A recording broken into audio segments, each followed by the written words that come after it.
When we are doing the will of our true self, we are inevitably doing the will of the universe. In magic, these are seen as indistinguishable. That every human soul is in fact one human soul. It is the soul of the universe itself. And as long as you are doing the will of the universe, then it is impossible to do anything wrong.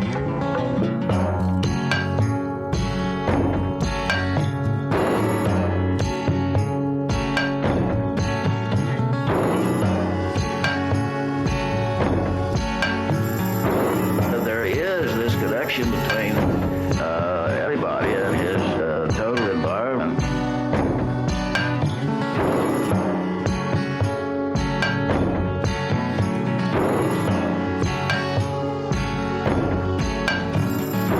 Every human soul is in fact one human soul. It is the soul of the universe itself. That scientists tell us that there's no meaning at all in everything we see out there. That's external reality which can have no relation to human consciousness.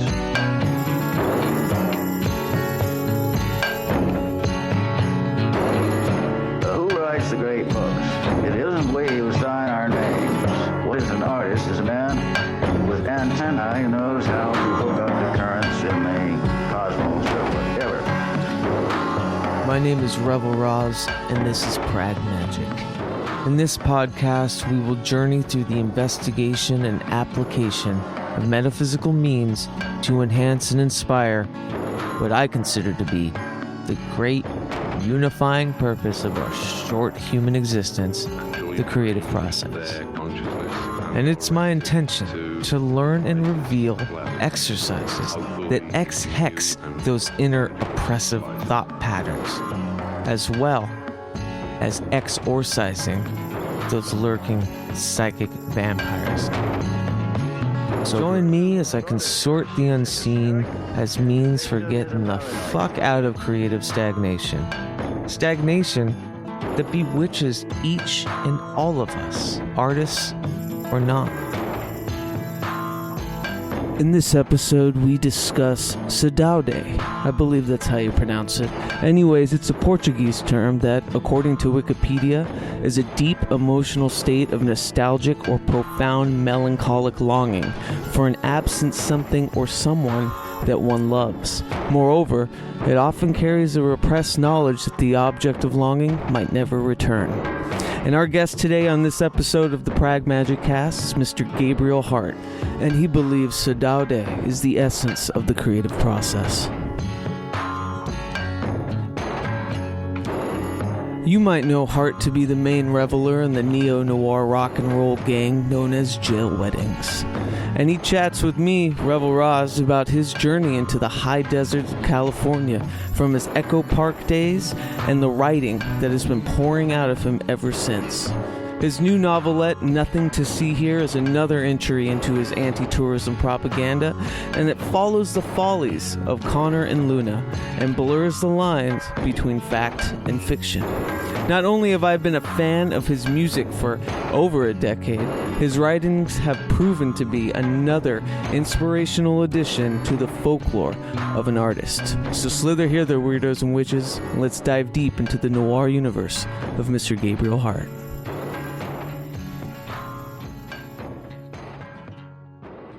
Thank you so much for joining me. I really appreciate it.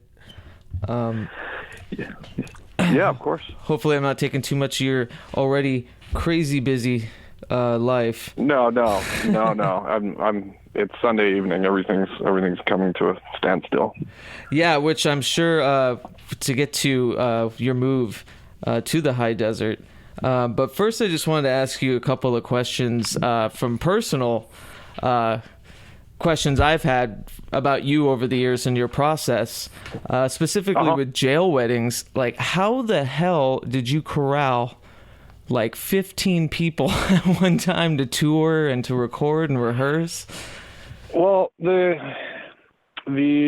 was pretty fortunate. I mean, it was I kind of wiped the whole slate clean with the Starvations, and all this stuff was kind of converging in my life where I could just kind of I was just thinking like, I want to do something completely audacious. And I kind of cherry picked, you know, I wanted to make like a punk version of like the Wall of Sound thing. And totally. I kind of in order to, I guess, achieve the kind of, you know, the kind of gang concept. At first I kind of cherry picked, I mean, I know a lot of talented people, but I also wanted it to be kind of a threatening presence. That way it would kind of be like a gang, to where it wouldn't just be like the music we were playing. It would be this sort of shoulder to kind of lean on and fight with, you know what I mean? It kind totally of was, yeah. Brothers and sisters in arms kind of thing, like us against the world kind of thing. So I wanted it to be something more than the music, and I really got that. I kind of had to, in order to achieve that though, I kind of had to pick some of the gnarliest people I knew. You know what I mean? Like some of just so we could have the sort of orchestrated reputation that might precede ourselves.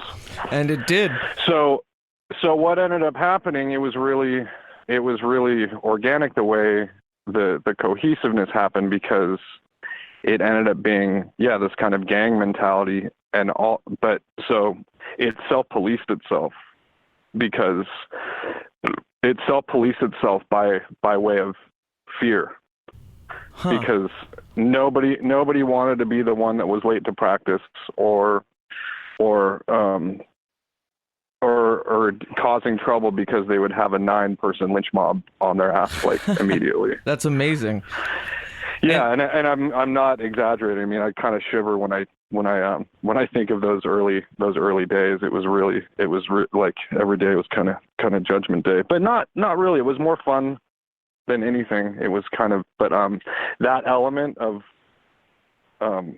you know, potential humiliation by the rest of the gang definitely help run a tight ship. I didn't have to do much except write the songs, and luckily I had people that were, you know, I had the respect from the rest, and the gang kind of helped me police it. That's incredible. I always think of switchblades and lipstick when I hear Joe Weddings. Yeah, I mean, we did, you know, we started, you know, the Starvations, I think, started to become a parody of itself, and I really wanted to not have us fall to the same fate, especially in the early days. But yeah, I think, but at the same time, we wanted to kind of come across as a little campy and stuff, just to be that much more, I guess, rebellious. I think everyone was taking themselves very seriously in LA around that time, and we wanted to be a threat, but we also wanted to be like kind of a gross presence at the same time. And I think the sort of weird, like, backstreet thing was kind of just gross enough for people, you know. Well, I loved it. It always seemed like an answer to like or a middle finger to the hoity-toity Silver Lake kind of types. Yeah. Oh, exactly. No, 100%. We were totally disgusted by the whole, I guess, blossoming psychedelic scene that was happening, and everyone wearing like their scarves and stuff, which is funny because now I'm friends with all those people, just because when you get older, you just don't care about stuff anymore, and you realize you have a lot of common ground with people that you thought you had to rail against, you know. Yeah. But yeah, that was it. Yeah, I was trying to make everyone be like, everyone like had to look really good, and always, you know, we tried to wear suits and just be a total antithesis to that, you know, because everyone, the bands were just looking like homeless people back then. Not that there's anything wrong with homeless people, but I felt like it was time for some reactionary art, you know? Yeah, it was trust fund, homeless chic kind of. Yeah, exactly. Well, I was going to ask, like, as far as the community or Jail Weddings was concerned, and style and kind of like, you know, I don't know, this congeniality of even just the visual aspects, the looks, and did that all come together kind of cohesively just by everyone's kind of antithetical-ness to that scene, or was there some like... Yeah, I think so. Like I just told everyone to look to, I guess it was kind of, in a way, it was kind of our version of like being mods in a way, because we were all kind of poor working class, but we wanted to be like this total antithesis to the hippies, basically, that were kind of overrunning Silver Lake at that time. So yeah, it was very much our own kind of skewed version of the whole mod sensation, I guess. What's funny is that in a sense, though, it's kind of remained timeless. Like Jail Weddings seems to be a perennial kind of idea rather than it being stuck in some like, kind of kitschy, And so I was wondering if like, because I get a lot of like the James Ellroy kind of underbelly, LA noir kind of aspects to it, and as well as the Jack Parsons kind of, like a cult, Southern California feel. Was that ever deliberate? Or? Yeah, no, I mean, definitely the Jack Parsons thing. We were, I don't know if you noticed the back of Meltdown. We took our picture at the spot right by JPL where him and L. Ron Hubbard used to do all their black magic rituals. Devil's Gate, they call it. So that's like, even way back to the Native Americans were convinced that the mouth of that skull cave was the portal to hell. And yeah, at the time I was reading Sex and Rockets, and I was just really consumed by the whole, just the thought, I guess the ambition of Jack Parsons, and also the realization, it's something I always knew in the back of my head, but the absolute proof that warfare is a result of black magic. Totally. Like rocketry. And that was like a big thing for me. It even comes down to, I guess, just the creation of art in a sense, is always kind of parlayed as the cornerstone of that manifestation process. And I was wondering, like, what kind of energy was there when there was, 15 of you guys kind of in this ritual creating this thing together? Really, it was a really giddy and really just kind of teetering out of control, but very, very focused, I would say. I mean, we had a really bad reputation around town. Like we would go on blind dates, and this happened 2 or 3 times. The girl would find out we were in Jail Weddings, and she would hightail it the other direction. That's amazing. But so we would have this really, getting kicked out of clubs and here and there. And honestly, I mean, a lot of really great missed opportunities because of that. I think there was this point where the Mars Volta was going to take us on tour, and I think one of our band members unfortunately fucked that up. But so we had this sort of bad reputation, and kind of to our detriment. But we were very focused. I mean, our work ethic was very, very focused. We would practice 3 times a week and for 4 hours at a time. And the songs, we had to, because the songs were really, really, the arrangements were, they're intricate, I guess, kind of deceptive. And they're, Brad and I, the sax player, initially we were working kind of overtime to make sure that we were creating something unique. So, we were living like a Sunset Strip band from the 80s, but our work ethic was very focused, and the group consciousness was very cohesive. We were really kind of haunted by this thing we would call Jail Wedding synchronicity, where the actual name came from this really wild instance of synchronicity where 2 of the band members hadn't met each other yet, and they were at the same spot by the Twin Tower Jail Correctional Facility downtown, and they both took a picture of the storefront that said Jail Weddings. We hadn't had a name yet, and one of them showed the picture, and the other one laughed and said they took the same picture at the same time. And so I'm all like, that's our name. That's just fate.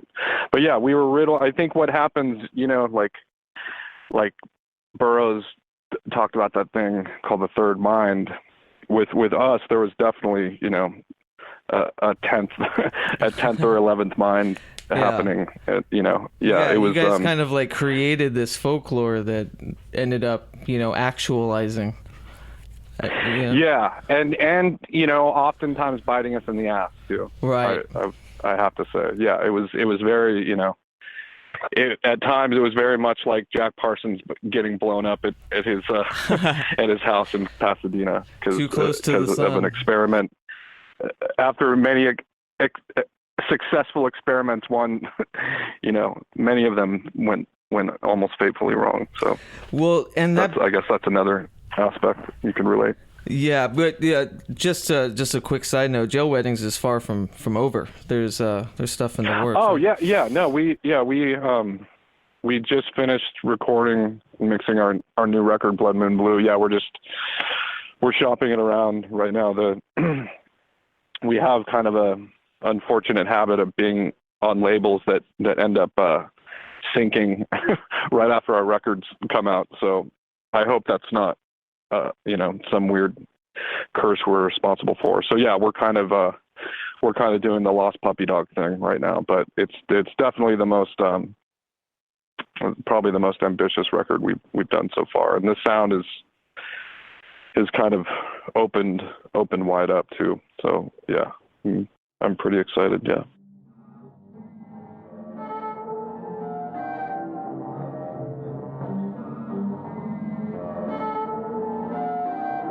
This here Pragmagick podcast is brought to you by Portland, Oregon's open source art religion and Pragmagick Art Collective, We the Hallowed.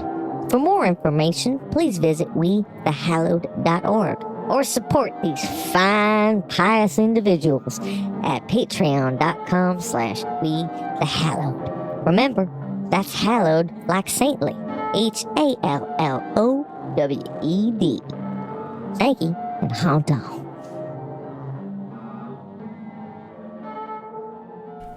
Kind of the recent flip in your folklore, which is at first I thought your move to the desert and the focus on solo, either music or writing specifically, was antithetical. And then I started thinking deeper, and it's like, no, you went from kind of this mythology of like the noir trash kind of LA thing, and then you went deeper into the underbelly, which is like the dark side of the moon of Hollywood, which is the high desert and the urban sprawl. Oh yeah, and the and the solidarity. Yeah. So what I found informed myself in a really go on. Oh no, I'm sorry, go ahead. Yeah, I found myself in a really kind of weird, to put it in a sensationalistic sense, I found myself kind of getting consumed by the character my subconscious had created. You know what I mean? You know how everyone does that in the big city, like they build an identity for themselves. Oh, totally. Right? Like whether you admit it or not, it's just what people do, and I think however you would describe my the identity I'd created for myself, sort of not consciously, but sort of, you react to, it's environmental. And I think you react to it and you sculpt this kind of personality for yourself as kind of a shield in a way. Oh, absolutely. Yeah. And that character totally started to just completely consume me. And I was just turning into a very bitter person that was just kind of, just giving dagger eyes to the youth coming up, and just all this really unnecessary sort of trappings that an aging rocker might fall into. So I knew I had to get out of LA. I kept on thinking I'm gonna die here, and it's not gonna be romantic. The city is getting way too packed, and I've become the sort of unconsolable asshole, and I I better get out while I still have a self-awareness of that. And yeah, I was able to move out here with my lady at the time, and yeah, just kind of start over. And yeah, the desert's become so popular, you know, it's sort of like, of course, like like a year later after I moved out here, there's traffic, you know. It's definitely become LA's backyard, which is, you know, I was really up in arms about at first, but you know, I take kind of pride in that. And how many years have you been? It's been three years, and it's nothing what I expected. I mean, I think I thought it was going to be completely different, and every day it just surprises me. Were you hoping for it to be completely different, or like, you know, kind of? Yeah, I was, but I just the challenge is, I guess since you don't have that shield. Yeah. You don't have that shield of identity. Like everyone, if I held on to that identity out here, I think people would really see right through it real quick. I mean, one of the great things about the desert is that they could just see right through you out here. Oh, you know, everyone out here is very, very humble. And if you put on any kind of act or any kind of front, they'll just pick you apart, and you'll be kind of branded. I'm from, you know, New Mexico and Arizona. That's where I grew up. Yeah. So, you know, the landscape, at least it's yeah, I guess just the challenge, I guess I wasn't, the challenges of having to really like re-meet myself and just kind of realize that I'm still like this scared, shy teenager that I always was, you know. That's a heavy load to swallow. Yeah. So would you consider this move to be kind of like the wilderness years of, you know, kind of soul searching, or do you think this is an evolutionary? I tried.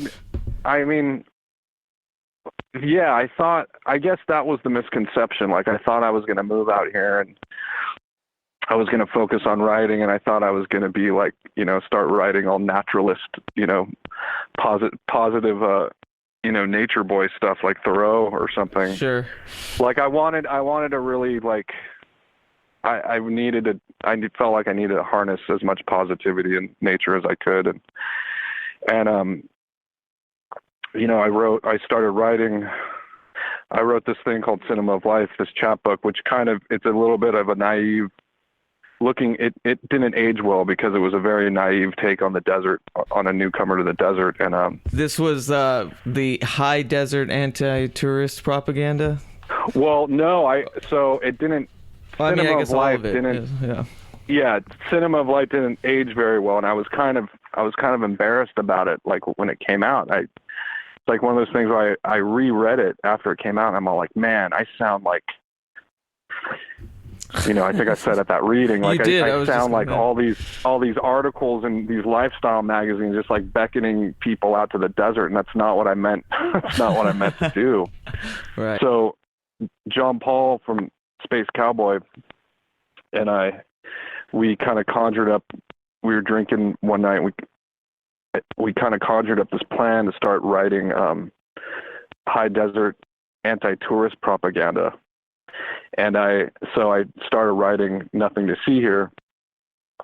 But man, I swear, just like life imitating art and vice versa, right when I started writing it, I didn't even have to exaggerate much. Like my life started to get really, really, my house kind of really started to turn into a real domestic dystopia, mainly due to the isolation and the challenges that come with the desert and stuff. And I was going to ask, Oh, sorry. I was going to ask, how much of the Conor and Luna story like bleeds over into nonfiction? I don't really, I kind of don't, I'd rather not say. Okay. I think it's, I mean. No, that's awesome. I got in a lot of trouble with my lady it was her first time dating a writer, and I don't think she really grasped the concept of fiction and writing as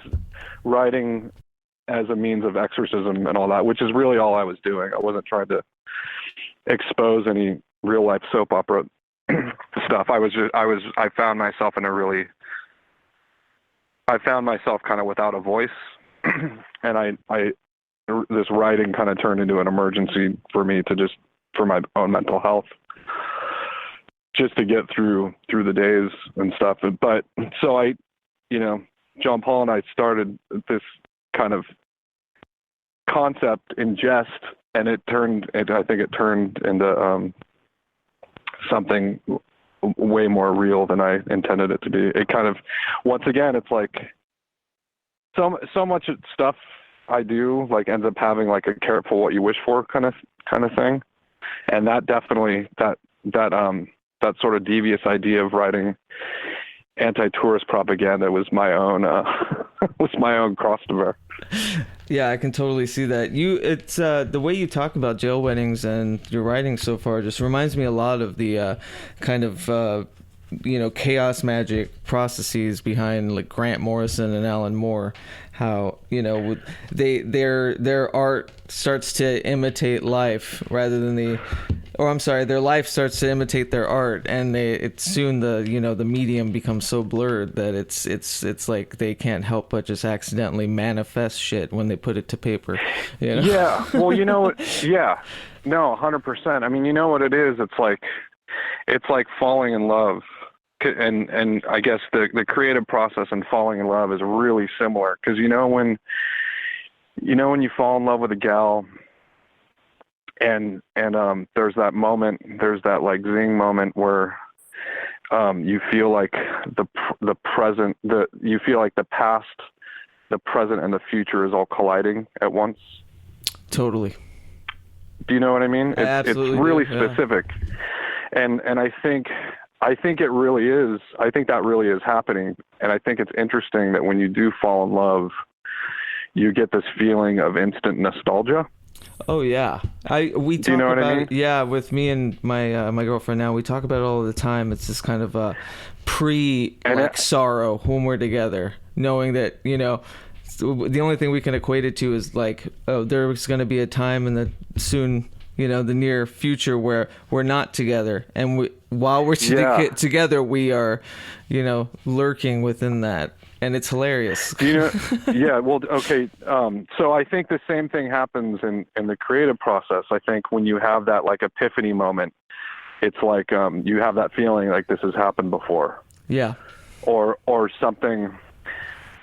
Yeah. Or like you almost get this you almost get scared of what you just wrote or what you just sang or whatever, because it's you feel this impending future and past colliding. Right. Okay. The Portuguese have a word for it. Do you know that word, saudade? I do. Yeah. I didn't know how to pronounce it. Or it's I'm pretty sure you say saudade, but you know how it's spelled, right? Yes, I do. Yeah. It's SAU. That's like my favorite word on earth. That's amazing. That's basically what it describes. It describes just this longing for a place that may have never existed. Right. But it's very deep. Yeah, I'm having one of those moments right now, because literally in the, kind of the courtship between my girlfriend and I, we would constantly send each other like close definitions or terms for what we were feeling. And that word was the one we kind of settled on. We're like, that's the closest one for what we're feeling. It's one of the most powerful words out there, and one of those words that contains endless paragraphs in one word. It's like this. Finally, there's a word that describes this indescribable feeling. And if you've ever heard, do you know fado music, the Portuguese like regional? Yeah, I mean, I know of it. Yeah, it's all based on that feeling, and you really feel it through those songs. Yeah, that's so funny. Yeah, that was definitely the word that kind of came closest to what we were experiencing. And I see what you mean as far as the creative process is concerned. How do you translate that? Like, it seems to me that could be almost, it's like accidental soothsaying to a degree, of which when you put something down and it's, kind of, and like your stories do entail a lot of sordid kind of affairs within people's lives, and Like, is that, do you feel a kind of damning at the same time every time you kind of a little construct? bit, yeah. I mean, because I think, and I think it's a positive thing, but a lot of stuff I write will scare the shit out of me because of that feeling. I think that feeling of love or that epiphany within art is like, it's that feeling of epiphany, but also something bad, or maybe not bad, but something like heavy is about to happen. Where you like want to surrender to the moment, but you also have to feel like you have to like let it go. Your eyes start twitching, and you have to like be on guard in a way. I don't know. Totally. It's strange, but I think, I don't know if you've ever been to therapy, but that's also what happens in therapy. When you're talking to your therapist, you'll have those moments of epiphany, like a breakthrough, where you'll feel this relief, like something got unlocked, but then you'll feel like that much more naked as a result. What happens to me, like, is as if the therapist took a piece of your armor off. Like, you know what I mean? Yeah. And I think there was a great quote. God, might have been in, I was watching that Strange Angel. Oh, I haven't seen it yet. I'm excited. I think it might have been in that, but I heard this great quote where they say, like, and I'm totally paraphrasing, but love is, so the lovers you meet in your life will unlock tiny parts of yourself, but only one person will actually set you free. You know, so I think that's maybe part of the creative process as well, is just unlocking certain parts of yourself. I mean, essentially, the creative process is self-love. It's masturbatory. You know what I mean? Sure. So yeah. you could definitely kind of relate the two. Now, are you a person that, like, you know, with this, your art or your output has been so affected by this major, like, shift in consciousness, from, you know, even just, you know, the group dynamics of the gang band to a solitary writing existence? Do you feel that you need to shuffle that much to kind of revive new chapters? What do you mean? Like, do you find it more beneficial to make a seismic shift every couple of years? It's never something I premeditate. This has been me moving to the desert's been probably one of the, you know, a lot of people thought I was losing the plot a bit, or like throwing a monkey wrench in my whole trip, but no, my world is just completely opened up as a result. I mean, you know, like, if I'm ever in a bad mood in my house, I just walk outside and I'm no longer in that bad mood. In the city, I would walk outside and I would be in an even worse mood as a result. You know, right? So yeah. I guess what I'm saying is, because it seems like, you know, you've generated so much in those different facets. Do you feel that, like, you're a person that's looking for kind of a situation to last, or do you think that you're the type that would kind of benefit from big changes every few years or so?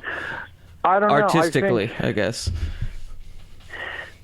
I think something like jail weddings never has to end. Right. You know, I don't see any reason why it would end. I could do whatever I want with it as long as I have a trusty group behind me that are, you know, firing on all their cylinders. Totally. And I think writing is something that, you know, would never end. I mean, I think it's funny. I was doing this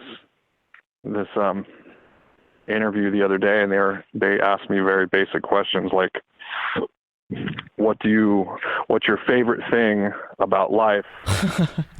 Those are the hardest. They said, what is your thing you most dislike about life? and then they asked me what I'm doing in the desert, and I answered chasing divinity to all three questions. Nice. So I think that yeah, it's funny how something like that, like, you know, a concept like that could be your favorite and least favorite, you know, most elusive thing at the same time. Like the process of chasing divinity can be rewarding and elusive at the same time. Oh yeah, to me it's just constant, you know, kind of spiritual death and rebirth. You know, every time a record comes out, it feels like it's kind of like release, you know. But I wanted to ask, as far as the writing is concerned, how to get to the more pragmatic side of things, have you found, just walk me through like what a normal like writing session looks like to you, like what time of day, like how? Always the morning. Yeah. I think starting something when the sun is rising is paramount. Yeah, like start in the morning, but I definitely don't have, you know, some days I'll write 5 pages, some days I'll write 5 sentences, some days I'll write 1 sentence and walk away. You know, I definitely don't have a word discipline count with it. Okay. Yeah, and I don't think. Yeah, I'm not one of those people that thinks, you know. I know Nick Cave talks about clocking into his office for 8 hours and writing, and I think if, you know, I can never imagine doing that. Writing is still holds a large amount of rebellion for me, and just having that kind of having a schedule like that just is a big turnoff for me. And I don't think your creative reservoirs work in that way. Right. I don't think they're made to really work in that way. Yeah. Yeah. It's like, I think the creative process is totally proof that time is nonlinear, and yeah, I would never dream of putting a clock on it. But yeah, there is those days where I realize I'd been writing all day and I feel really good about myself, you know. Right. Yeah. And is there but it's not something I flog myself if I don't do, you know. Right. And I think the thing I liked about Nick Cave's process is that, you know, he mentioned that he spends most of the time dicking around, but it's the fact that he, you know, gets out of bed. Dicking around is so important. It is. That's such an important aspect of that. Like, yeah, but the fact that he goes there and it's around for that 8 hours, you know, so for when it grabs him, you have to dick around. I mean, as long as you stay off the internet and stuff, you know, but right. You know, I think, but yeah, I can't remember what writer it was. Some writer says, you know, a large part of her writing is just staring out the window, and I thought that was really beautiful. I wish I could remember who that was. It was a famous female writer. Yeah, it sounds like Virginia Woolf kind of situation. But yeah, there's so much of writing has little to do with the actual writing of it, and I think that's not to be overlooked. Oh, well, that brings me to a big question I have for you. For someone that is like so fervent in many different mediums, from music to writing, like how is time management and, you know, discipline kind of, how do you continue the output, the consistency, and the like ferocity, you know? Do you have any tactics as far as like these 3 months I'm focusing on these next 3 months? Okay, like every day I tell myself I have to do something today. I have to do something today besides my day job. I have to produce something today because it's therapy it's for my own mental health. Like, and I'll ask myself often, like, what are you willing to do today? And often what I'm willing to do, I often exceed what I'm willing to do. So I think that's a good place to start. But yeah, I think about the rush I get when I create something, and how it kind of keeps that rush kind of keeps the darkness that ends up consuming a lot of creative people at bay. And that's kind of enough motivation for me. You know, it's not meeting goals necessarily, you know. 2 weeks ago, I thought I'm working on this novel right now. I thought I was going to finish it that day, and I'm still working on it 4 weeks later, you know. So sometimes if you set goals, especially with something as wily as writing, you kind of you put a cap on something that might be more wild than you thought.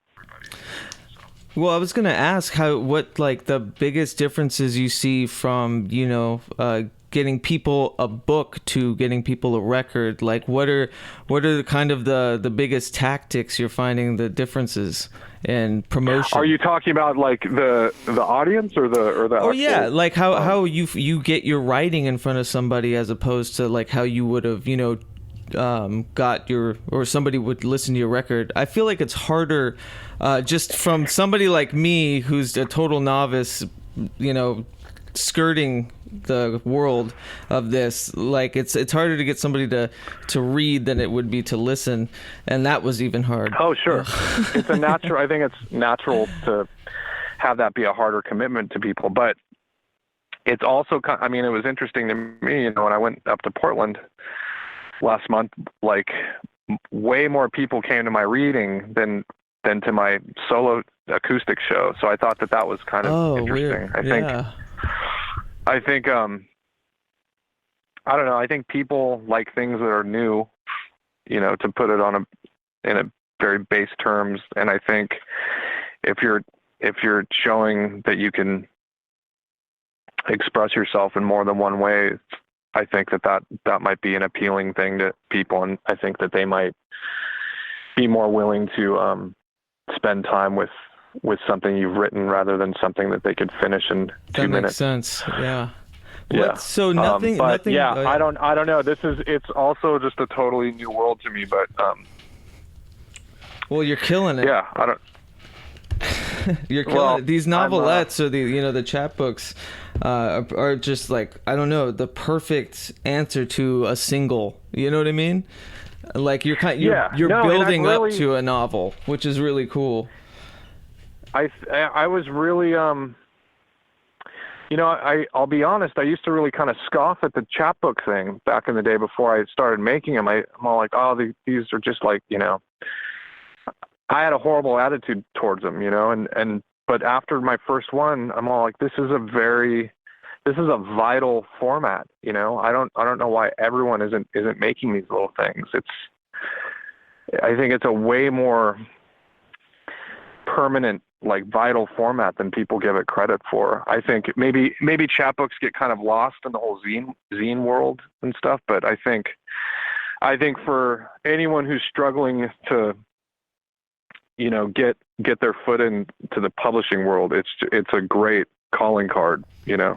Yeah, I was gonna say, it's so this Nothing to See Here is the first of what, 3? Yeah, well, we kind of it's the second. Right. That Cinema of Life book would be the first. But so yeah, we were going to make a serialized novel and have it come out first in these chapbooks, but the novel's getting the story's getting so erratic and going into directions I didn't think it was going to go, and it's getting a little John Paul from Space Cowboy kind of made the executive decision with the third installment that he said that I don't think this would translate in a chapbook form, and I totally agreed with him. I was really thankful that he brought that up. It was so I'm just trying to finish the fourth segment right now, and then we're going to release it in soft-covered novel form in either next year or the year after that. Very cool. And that's the big waiting. One you're working on. What's that? That's the big one you're working on, right? Yeah. Well, this one, I have these twin novels that were supposed to come out in fall, and I think they still might. I'm negotiating with another imprint right now, but I have these twin novels coming out that I've been working on them for about 10 years now. One's, and they're twin novels, so they have to be kind of read together, but they're going to be under the same spine. It's called Virgins in Reverse, and the second one's called The Intrusion. I like those together. Virgins in Reverse is kind of a coming of age tale of growing up in seedy Hollywood and then meeting this woman, and then it uses I don't know if you know about the emerald wasp and the cockroach. Have you heard of this weird kink of nature? So the emerald wasp, it's this really beautiful green translucent female wasp, and she hunts the cockroach, and she stings as part of its brain that renders its motor skills useless, and then she lays her eggs inside its abdomen and uses its antennas to steer it back to it. Basically turns it into a zombie cockroach, like a puppet. Yeah, and she uses it to she steers it back to her nest, and then she covers the nest up with rocks and basically waits for the cockroach to explode with wasp babies. So I'm using that as kind of Burroughsian sort of blueprint for a young couple domesticating too early. That's brilliant. That's amazing. And then The Intrusion, it uses kind of the same characters that have evolved or kind of de-evolved, and The Intrusion is about, kind of explores the correlations between spirit possession and alcoholic blackouts. Huh. And the similarities are just super staggering. I mean, I have like a chart when I do readings of it, and it's all basically the same symptoms.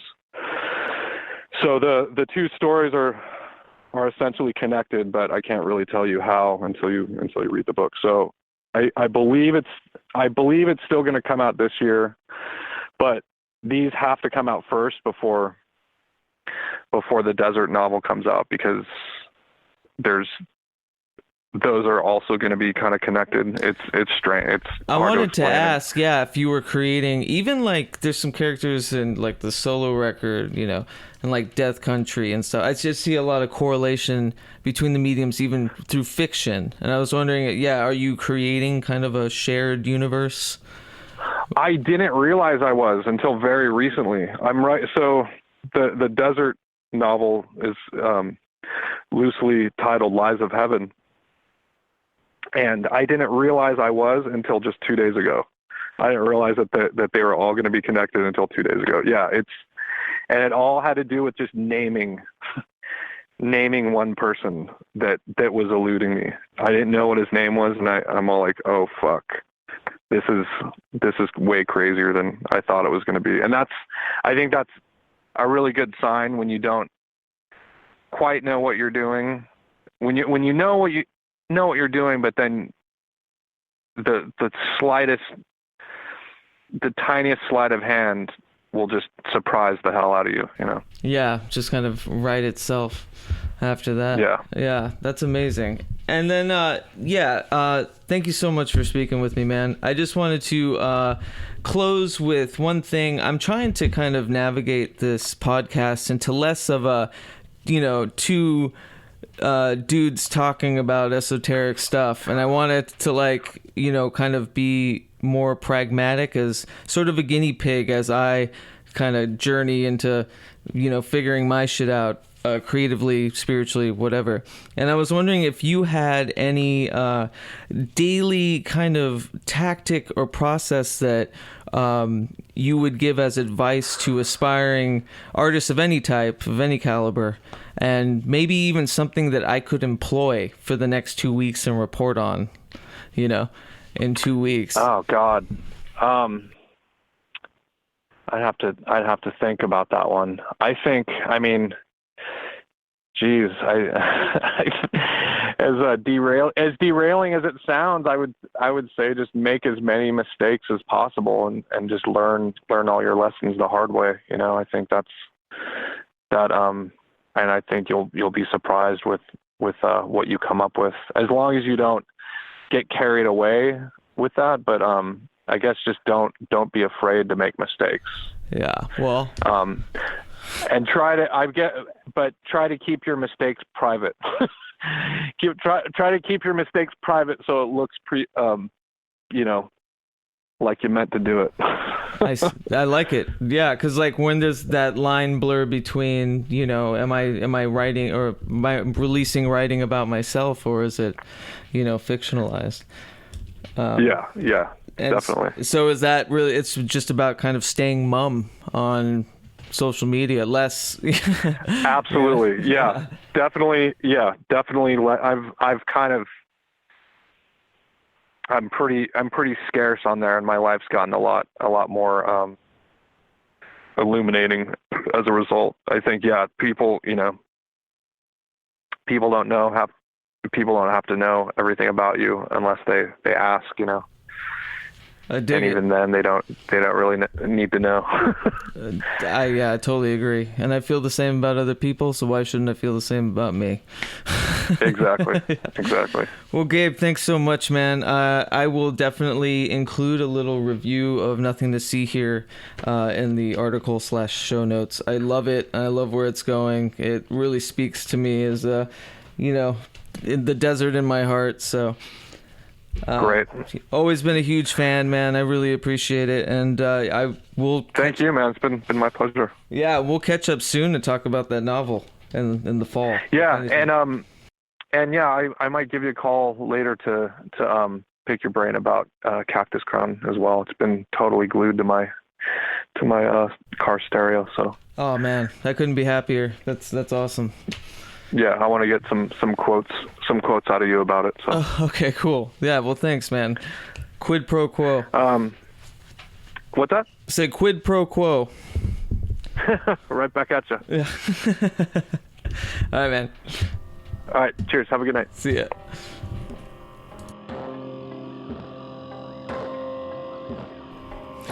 There you have it, folks. Mr. Gabriel Hart. You can buy Nothing to See Here, his new novelette we were discussing, at Space Cowboy Books. I believe the website is spacecowboybooks.blogspot.com. Please listen to all of his music. You can find that at jailweddings.bandcamp.com. Listen to his crazy 15-person plus ensemble and street gang known as Jail Weddings, but also listen to his collection of solo music. Post his incredible early band, The Starvations, which was a high school favorite of mine. Speaking of his solo work, at the end of this podcast, I'm going to be placing his track Death Country, because I believe, it's extremely fitting, considering his protagonists in his new book, Conor and Luna, are rollicking through the death country that is the high desert. I had the pleasure of reading with Gabe a few months ago at Mother Foucault's Books here in Portland. It was my first public reading. Shaky, but cherry has been popped, as they say, so I hope to do more of those. Consider subscribing to our Patreon at patreon.com/WeTheHallowed for podcast extras, music, my new album as Dakota Slim, which Gabe also wrote a beautiful review about. I will include a link in the show notes for that. And stay tuned. Here's Death Country from Mr. Gabriel Hart and The Fourth Wall.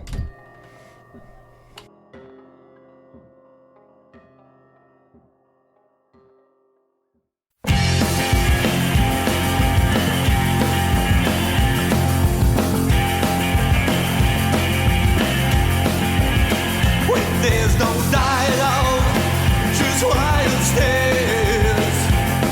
And these are the news to tell. When there's no sign of God, just empty prayers. Then this was the dream to kill. Dead country, completely, yeah.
said we chose